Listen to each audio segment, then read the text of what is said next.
पवित्र अक्षय तृतीया अवसर में कृषक विकास समवाय समिति केन्द्रापड़ा आनुकूल्य सभापति श्रीजुक्त प्रमोद कुमार साहू सभापतित्व में पौर संस्था टाउन हॉल ठारे विशाल चाषी सचेतनता समावेश कार्यक्रम अनुष्ठित हो जाइछि। ओडिशार विशिष्ट समवायवित तथा चाषी नेता श्रीजुक्त गोलक चंद्र महापात्र एथिरे मुख्य अतिथि भाव में जोग देथिले। जिलार कोण अनुकोणर बहु अग्रणी चाषी एही कार्यक्रम में जोग देथिले। उपसभापति श्रीमती पार्वती नायक अतिथि मानक परिचय प्रदान करथिबा बेले संपादक श्री अरविंद दास कार्यक्रम विवरणी पाठ करथिले। एही पवित्र दिवस अवसर में केन्द्रापड़ा कृषि विज्ञान केन्द्रर मुख्य वैज्ञानिक डॉक्टर अरविंद दास चाषी मानकु चाष संपर्कित परामर्श देथिले। भारप्राप्त मुख्य जिला कृषि अधिकारी श्रीजुक्त कमलाकांत पाणिग्राही निजर मूल्यवान वक्तव्य रखिथिले। सेहीपरि सम्माननीय अतिथि भावे बीजेपी नारी नेत्री श्रीमती गीतांजलि सेठी और पाटकुरा माटीर पुओ तेजस्वर परिड़ा उपस्थित थिले।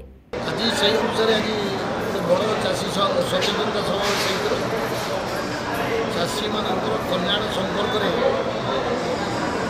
सरकारी अधिकारी जो मैंने आसते गेस्ट वरिष्ठ समवायविद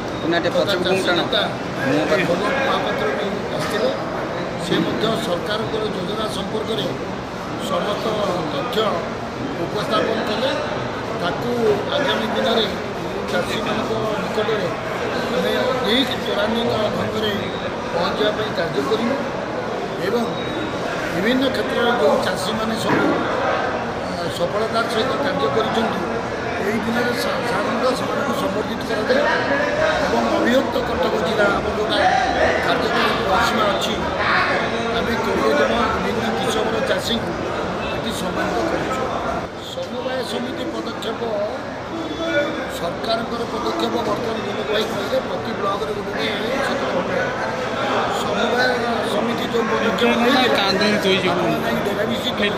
पचारे केन्द्रापड़ा क्रेडिट सोसाइटी शीतल भंडार जो जगह मागिला कहीं दिखाई। ब्यूरो रिपोर्ट उत्कल खबर।